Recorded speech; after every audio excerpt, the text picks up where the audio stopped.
Hi welcome to my channel English பேச ரெடியா. So நம்ம சேனலில் நம்ம எப்படி ஆங்கிலம் ஈஸியாக பேசலாம் அப்படிங்கிறத பற்றி தான் பார்க்க போகிறோம்.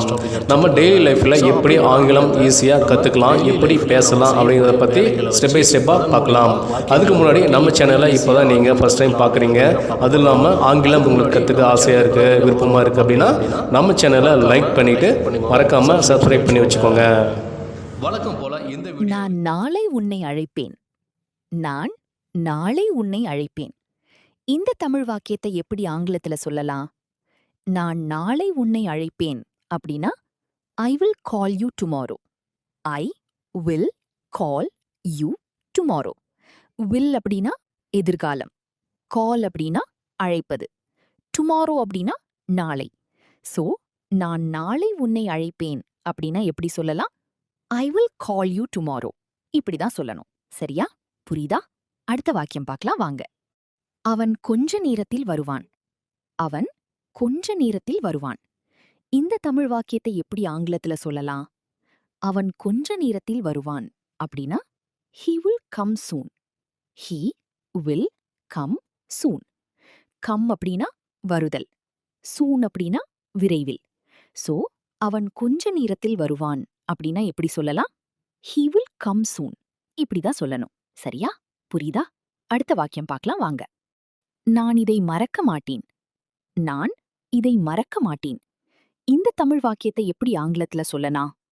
நான் இதை மறக்க மாட்டேன் அப்படின்னா I will not forget this. I will not forget this. forget அப்படின்னா மறத்தல்.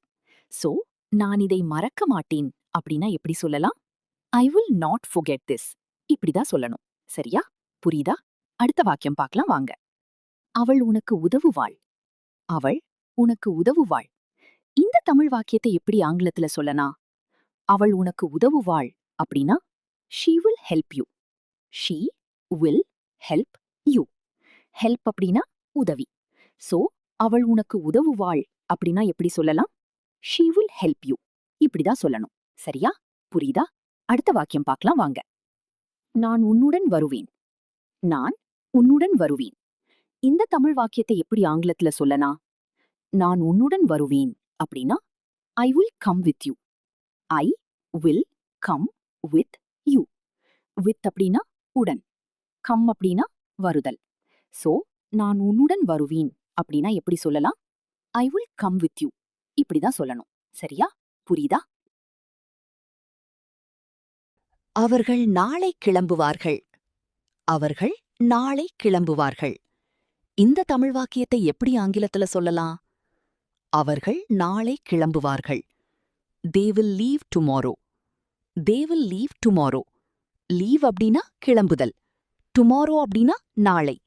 சோ அவர்கள் நாளை கிளம்புவார்கள் அப்படின்னா எப்படி சொல்லலாம்? they will leave tomorrow. இப்படிதான் சொல்லணும். சரியா? புரியுதா? அடுத்த வாக்கியம் பார்க்கலாம் வாங்க. நான் பிறகு உனக்கு சொல்வேன். நான் பிறகு உனக்கு சொல்வேன். இந்த தமிழ் வாக்கியத்தை எப்படி ஆங்கிலத்துல சொல்லலாம்? நான் பிறகு உனக்கு சொல்வேன். I will tell you later. I will tell you later.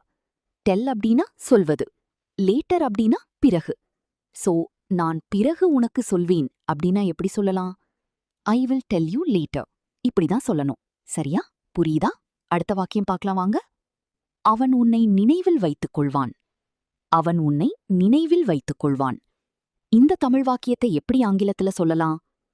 அவன் உன்னை நினைவில் வைத்துக் கொள்வான். he will remember you. he will remember you. remember அப்படின்னா நினைவில் வைத்துக் கொள்வது. சோ அவன் உன்னை நினைவில் வைத்துக் கொள்வான் அப்படின்னா எப்படி சொல்லலாம்? he will remember you. இப்படிதான் சொல்லணும். சரியா? புரியுதா?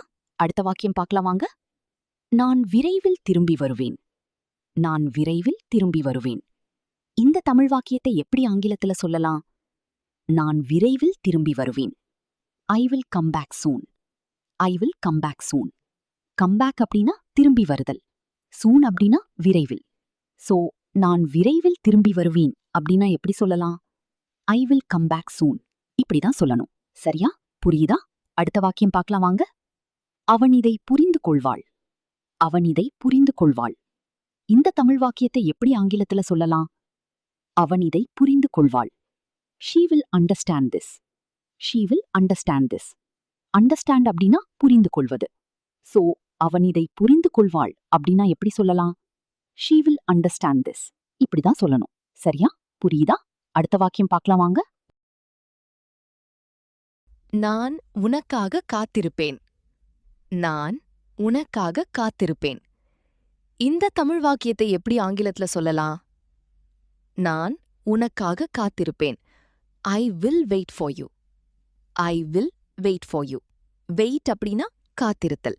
சோ நான் உனக்காக காத்திருப்பேன் அப்படின்னா எப்படி சொல்லலாம்? I will wait for you. இப்படிதான் சொல்லணும். சரியா? புரியுதா? அடுத்த வாக்கியம் பார்க்கலாம் வாங்க. அவர்கள் மீண்டும் முயற்சி செய்வார்கள். அவர்கள் மீண்டும் முயற்சி செய்வார்கள். இந்த தமிழ் வாக்கியத்தை எப்படி ஆங்கிலத்துல சொல்லலாம்? அவர்கள் மீண்டும் முயற்சி செய்வார்கள். They will try again. They will try again. Try அப்படின்னா முயற்சி. Again அப்படின்னா மீண்டும். சோ அவர்கள் மீண்டும் முயற்சி செய்வார்கள் அப்படின்னா எப்படி சொல்லலாம்? They will try again. இப்படிதான் சொல்லணும். சரியா? புரியுதா? அடுத்த வாக்கியம் பார்க்கலாம் வாங்க. நான் இதை முடித்து விடுவேன். நான் இதை முடித்து விடுவேன். இந்த தமிழ் வாக்கியத்தை எப்படி ஆங்கிலத்துல சொல்லலாம்? நான் இதை முடித்து விடுவேன்.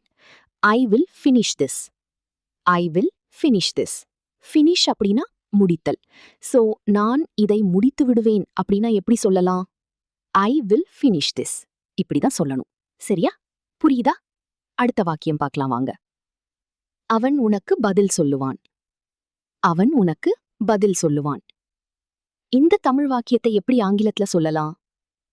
அவன் உனக்கு பதில் சொல்லுவான். He will reply to you. He will reply to you. Reply அப்படின்னா பதில். சோ அவன் உனக்கு பதில் சொல்லுவான் அப்படின்னா எப்படி சொல்லலாம்? He will reply to you. இப்படிதான் சொல்லணும். சரியா? புரியுதா? அடுத்த வாக்கியம் பார்க்கலாம் வாங்க. நான் நாளைக்கு தயாராக இருப்பேன்.